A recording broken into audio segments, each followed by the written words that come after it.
Good afternoon, ladies and gentlemen. Everything is true. There is just one exception. First of all, I'm not a professor, but I am a PhD. I do not work for the university since, people like myself are not hired. I will not be discussing manipulation. Well, sorry. It is going to be discussed by JEZRZY, and other than that, everything was correct. Interpretation service.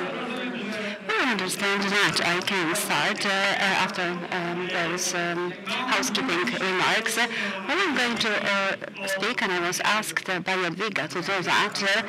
I will be discussing macropolitical games in the national interest. Well, that was supposed to be the subject of my address, and I will be delivering on that promise. Well, I think that one has to realize that the whole process of building of the honest state depends very vastly on geopolitical conditions as well as the structure of strength and power in our region.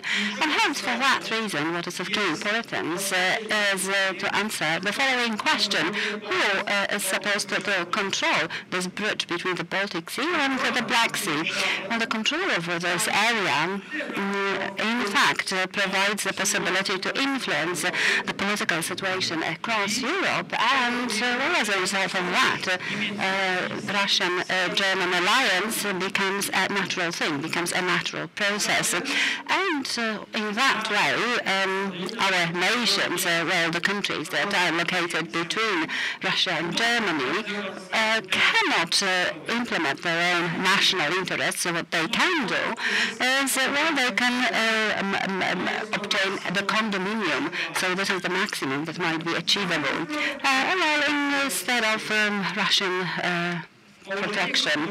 Well, allowing this condominium would be more useful than Russian impact influence. However, it has not only disadvantages of international character, since we are deprived of sovereignty. However, additionally, it does not allow for the whole process of building of the honest and fair state, since those that manage this condominium, well, this is Russia and Germany, regardless of the fact that they can have a dispute about which power area belongs to what country. Well, they are going to have just one common denominator. They will agree about one point: no sovereignty at all, and finally, secondly, no economic power, as well as no democracy. Since, well, democracy as well as economic strength would mean the end of this condominium. And then both countries will follow oligarchic rules and principles, and therefore it is not possible to build a sovereign country without removing oligarchy system. And the existence of this oligarchy system is a prerequisite to have an impact by Russia and Germany in this region. Well, of course, well, there is a difference. In this part of the oligarchy, where the leading or the main strength or the main power is Russia.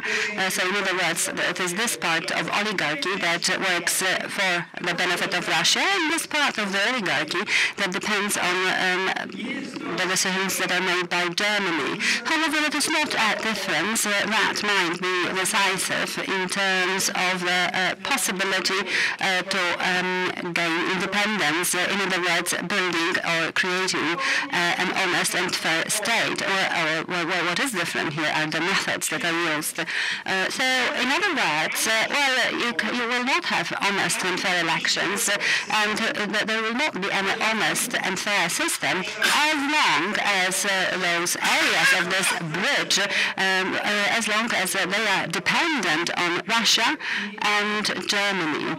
I think that, well, it may take different forms. It depends on the decisions, political decisions that are made by Russia, and economic decisions are often taken by Germany. So, in other words, you cannot act in an effective way internally within the country as long as the political situation, and by that I mean geopolitical and international situation, as long as it is not conducive to become independent of this condominium system. One example of that, one step forward, was the situation in the Ukraine. Namely, the Ukraine was utterly and thoroughly dependent on Russia, and the Ukraine moved to the stage of a German and Russian condominium, and hence you have the Poroshenko as the president. However, it is not a goal, it is only a stage, it is not the final destination, if you will. And now, considering this current situation when Baltic Black Sea bridge is dependent on Russia, so on the one hand we have a natural alliance between Germany and Russia, but on the other hand we also have a natural Russian-Chinese alliance. However, it stems from a completely different set of reasons. It is mainly about the possibility to take care of the commodities of the minerals in Siberia and to export those minerals internationally. That situation will not be tolerated by the United States, well, unless the Americans, under the leadership of Obama, unless the Americans decide to commit suicide. Well, then, of course, they can continue to pretend that the whole region of Europe is not important to them, that they are not interested, that everything should be arranged by Germany, and Europe and Asia are the continents that would be beyond their control. However, that would mark the end of the United States as the sort of world power. Well, the decision, a natural decision that most likely was taken, and if that decision has not been taken, well, it will be taken in the United States. Well, a natural decision is to try to break this Russian and German alliance, as well as Russian and Chinese alliance. But these are the goals that are in contradiction. Since breaking of Russian and Chinese alliance would imply, in accordance with the current U.S. policy, it would imply combating Russia, however, not to build a new Russian state that would be based on different traditions that are concocted in Moscow, like Great Novgorod. So, if the United States wish to So the United States, well, there are two possibilities then. Either to pay Russia by the confirmation of their strength in the Baltic Black Sea region, and that really happened during the reset period, or alternatively, it is possible to continue to threaten Russia, but Americans will be back in that region to help that region to become independent. Well, it is in our interest, of course, to make sure that the first solution be adopted. In other words, fighting with Russia and sort of attempt to win with Russia, however, based on other principles. However, it is not up to us to decide. The decision will have to be made in the United States. Hence, we are facing the following question: how might we visualize this situation in which the United States wishes to neutralize Russia in U.S.-Chinese conflict, and they continue to threaten that they will offer certain support to the regions as well as the countries in the Baltic Black Sea region. And with regard to the second aspect, or the second side, Germany, I'm referring again to the owners of this condominium.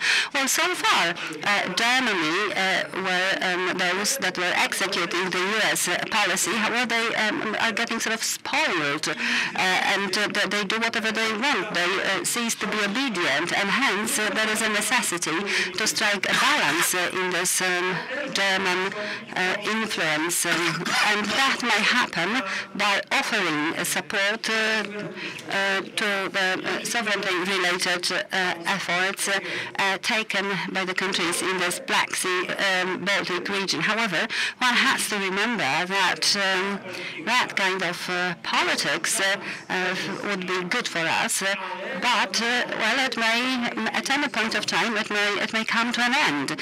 In other words, well, the task that is faced by the countries in this region, so the main task is to utilize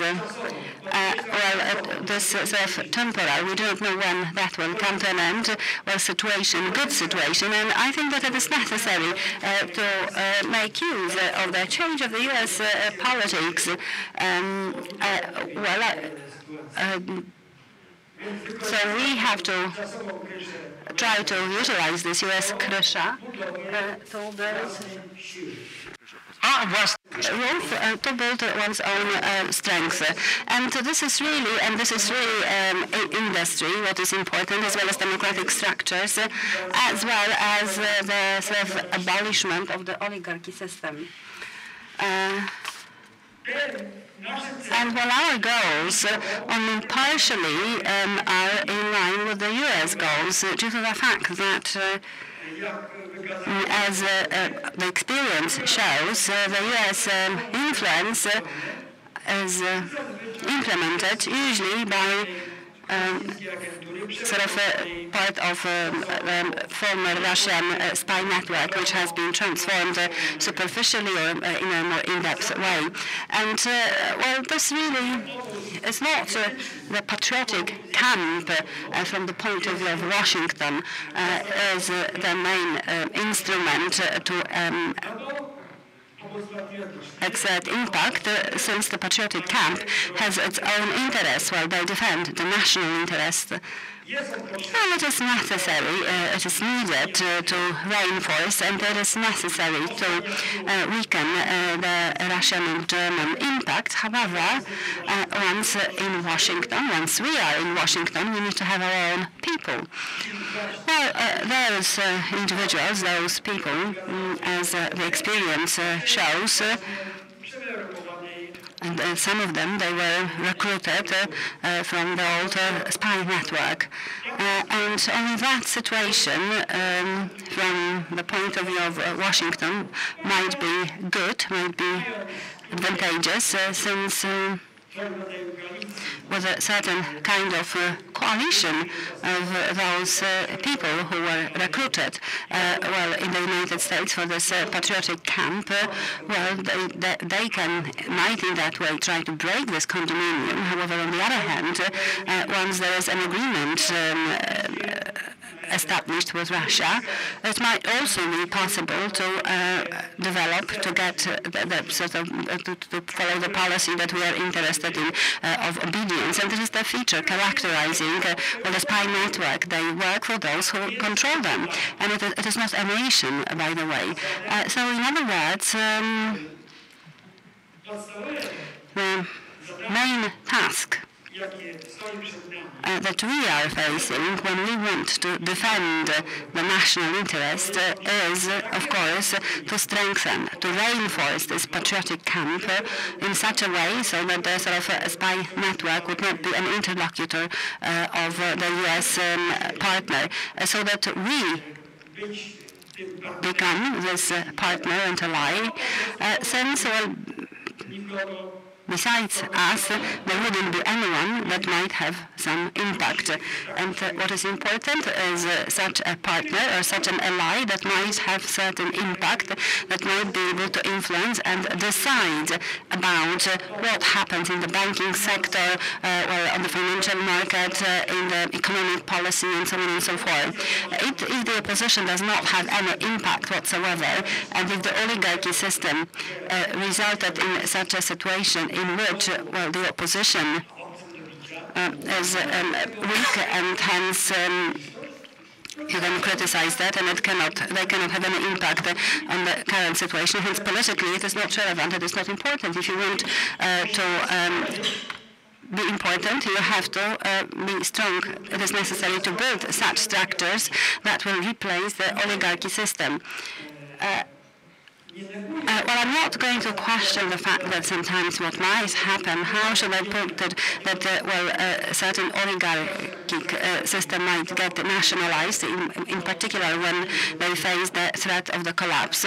Well, they might decide to do that, but generally speaking, well, the prerequisite in the whole process of building or developing our strengths is to abolish, is to remove the oligarchic system, and hence, well, another very important aspect. Who might be able to do it, to abolish this oligarchy system?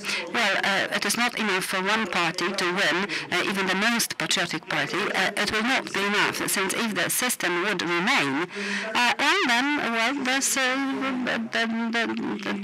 the oligarchy would be absorbed by the system, and for a certain period of time, well, there would be the sort of the merger of both. Hence, it is necessary to change not only the procedures, however, it is necessary to change the mechanism in this post-communistic region, and that requires the abolishment of oligarchy with all the privileges that it has been enjoying. Well, it will not be done. It cannot be done by any political party.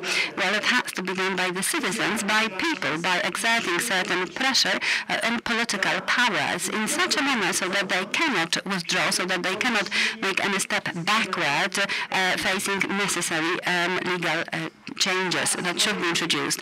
But alternatively, the change of this mechanism, the change of the mechanism of the whole process of the creation of elites will also allow to change the system. It is not really about functioning of the political parties as well as the political market. Well, it is all about how the whole state functions and, well, economy in particular. So if you do not unblock the possibility to act and to develop of the private sector and private entrepreneurs, that might grow and accumulate wealth, as well as select the oligarchic system. Since those private companies developed in the bottom-up process, they will operate in compliance with all the economic rules, and oligarchic entities, as we know, are parasites, and well, they just take from the state without contributing anything. Before this, well, the system should be replaced, but well, you cannot do it with a sort of act of parliament. It is necessary to start to develop certain mechanism to achieve this goal and to eliminate this parasite-like mechanism. As long as it operates, we will not have a strong and power and fair country. So one prerequisite is related to the possibility to develop economy and production rather than services. And then with the competition in place, as well as the discontinuation of the corruption-based system, well, to allow the development of the private sector, and the next stage would be the whole process of building strong economic foundations. And the second important area is politics. Well, so far, political parties were established, were created as a sort of a kind of relation of parasites and thieves. However, as always, in the plans made by parasites and thieves, the difference was who would steal more and who will conquer or be able to influence certain areas of the activities in the state. Well, we will not be able to solve this problem if we fail to develop a mechanism of different competition between the political powers. So in other words, only an exclusively civic movement rather than a different political party by continuous monitoring and by exerting pressure on all the politicians. Only the citizens can win. Well, if they want to win in the elections, the politicians will have to prove not that they will be able to steal more and in a more effective way, and then they will sort of share that with their supporters. However, well, the politicians must act in the interest of the whole society.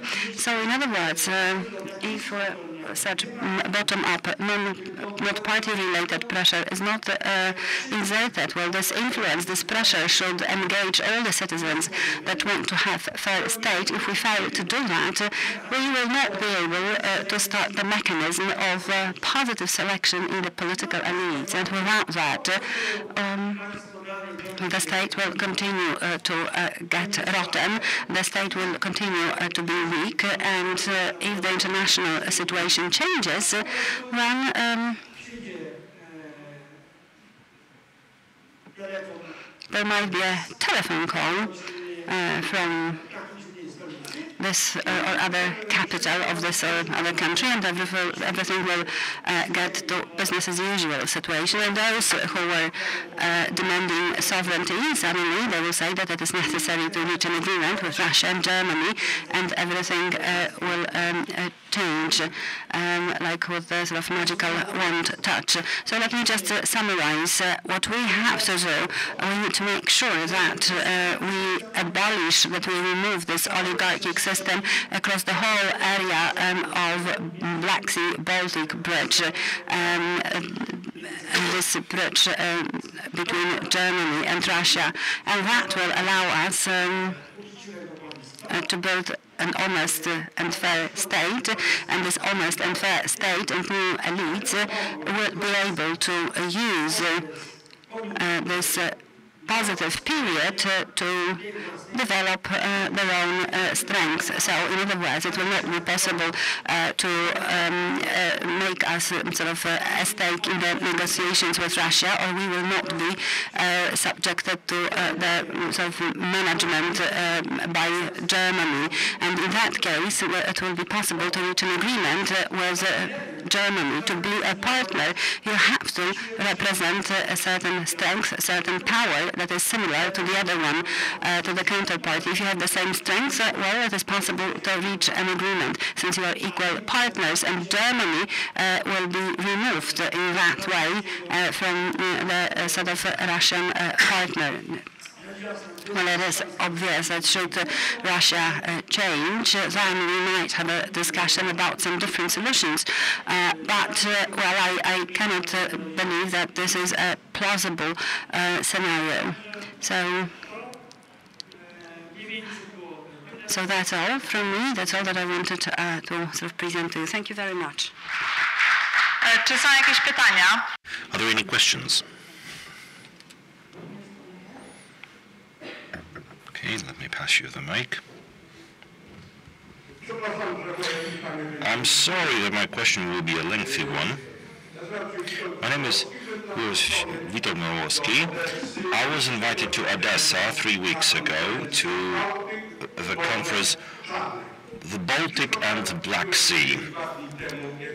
I brought one of the heads of the conference here 2 days ago. He took the floor. I have to say, I'm sorry, but I cannot agree with all the thesis presented by the previous speaker for an elementary reason. There is no Russia. That's the last colonial state on the globe.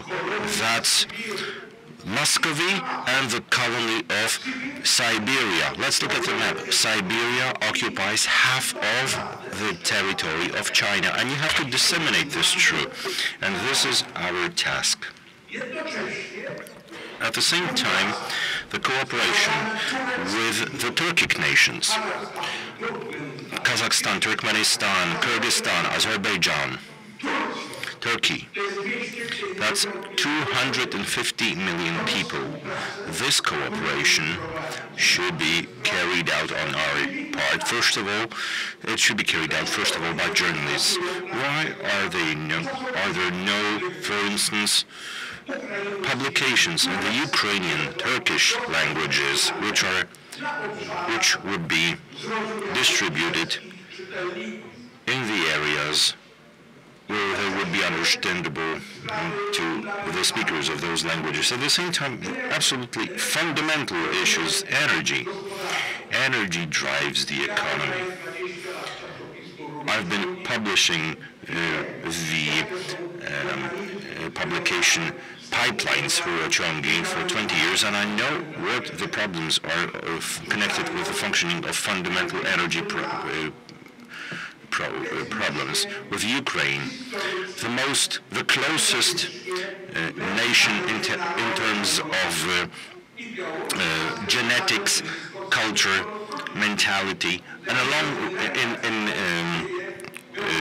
in Europe, along with Belarus, we occupy the best lands. We occupy the center of this continent. The fate of the European continent should be ours, and it will be. And now the role of journalists, we are at the Foxhole Press Center. It is the journalist's role to make millions of people realize what the objective truth is. I'm sorry, it's not Russia. It's a colony. Of course, the decision makers, oligarchs, these are not particularly bright people in intellectual terms. Why is not this information disseminated that the reason of Russia's aggression on the Ukraine is the desire to dominate over the northern shelf of the Black Sea, containing huge deposits of oil and gas? That's the foundation of understanding what is going on in the Ukraine at this moment. Why is the knowledge not disseminated about other formulas of pressure on the U.S. so that the globe does not accept the aggression of Moscow on the territory of a neighboring state? I'm sorry, my intervention will be too long. May I appeal to you to launch a radio station in the Ukrainian and Turkish language in Poland? I appeal to you to publish newspapers, journals. Let's do what the people at the table know best. In English. Okay. First of all, thank you very much, Professor Targalski. The thing I like most in your speech is the high awareness of the potential danger of a Russia-China alliance, which is very true. And I want to say it because I've met many people in Poland. They still hope or maybe dream about making Poland more prosperous through cooperation with China. I have nothing against China. I'm Chinese, but I don't like the Chinese communists. And the problem with China is not because they are Chinese, but they are communists. And China, you can say, is the regime that keep communism still alive in the whole world. They are the pillar of communistic camp, if you may call it like that. And China is dangerous because on one side, it is a party who started as a group of terrorists. Do you know that? 1921, Soviet Far East Department came to China and Shanghai and helped the communists to create a communist party in China. And since then, they have been using all possible terrorist action to get power. So today, China, the government of China, run by the Communist Party, is the biggest human rights violator in the world. Yeah? And not only things like torture, this is even become a peanut in China. You all have heard about it maybe, this systematic, from the state sanctioned organ harvesting. Imagine how far they have gone in crime against humanity. And that combined with the money the Chinese people have created is not because of the Communist Party. Without Communist Party, Chinese people would have been rich 30 years earlier. You know, it took 30 years for the Communist Party to control the whole economy, and then they let the Chinese people to work hard. Now, this combination with a lot of Chinese money and Chinese also, you can say, clever people who can also build a lot of very advanced weapon and machine and so on, all this together in alliance with Russia, that is really dangerous, because Russia alone cannot challenge the Western world, cannot challenge USA, Canada, Western Europe alone, never. But with the alliance with China, they dream about that. And this is a fact. So I'm happy to hear, because very seldom I hear the high awareness. You know, so fighting against the communism in China, improving human rights situation is something good for Poland and good for Polish future. Thank you. Dziękuję bardzo. Thank you very much. May I compliment in one sentence? Having a look at the Russian-Chinese relationships, we are looking at this through the prism of the Soviet experience, except that at that time, between the Chinese communism and the Soviet communism, there was an ideological rivalry. At this moment, this ideological rivalry has gone. We have two hideous authoritarian or even totalitarian regimes, and their alliance is a natural thing. And the results of this alliance will be catastrophic for the world. It's a fact that the Chinese are better off than during the previous version of the communism. But if anyone wishes to know what it really looks like, you need to get acquainted with the working conditions in Chinese factories. That's a pattern which is unacceptable for us, basically. And the victory of this alliance would mean that the world would be superimposed such living and working conditions. Dziękuję. Thank you. I'm a representative of the Chechen Republic of Ichkeria, and I'm very happy to be here and to listen to the professor. For us, it's a rather novel idea that the impact on the situation in Germany, well, it made us realize, and I think that this lecture is a very important aspect of this. Everybody should pay attention to this phenomenon. I'd like to say that, yes, it is in fact an empire. And this empire is very strong. As our acquaintance has said, that this empire was given wings and now it's trying to fly all over Europe and other countries and encompass this all. I wish to say that we should see about this question. What's very important is how the movement of this empire started. We all know that empires start with the fact that Russia attacked Chechnya and occupied this area, and I'd like for nobody to forget it. Our area is not large, but it's like a small thing. It's finger-shaped. That's how we should start. And also our Chinese friend has told a very interesting story, our colleague from Canada. However, it's it makes us very happy that we can discuss these issues and that we are finally trying to find a solution, and we should find it. Today, the Chechen nation is not living in the best conditions possible.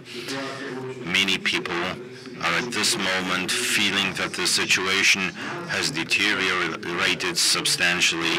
The people are trying to flee because at this moment the country is very dangerous. At each moment any person can be arrested, killed, but the propaganda is completely different. If anybody would feel well there, nobody would be interested in escaping. So at this moment I'd like to tell you a word on behalf of the Republic of Chechnya.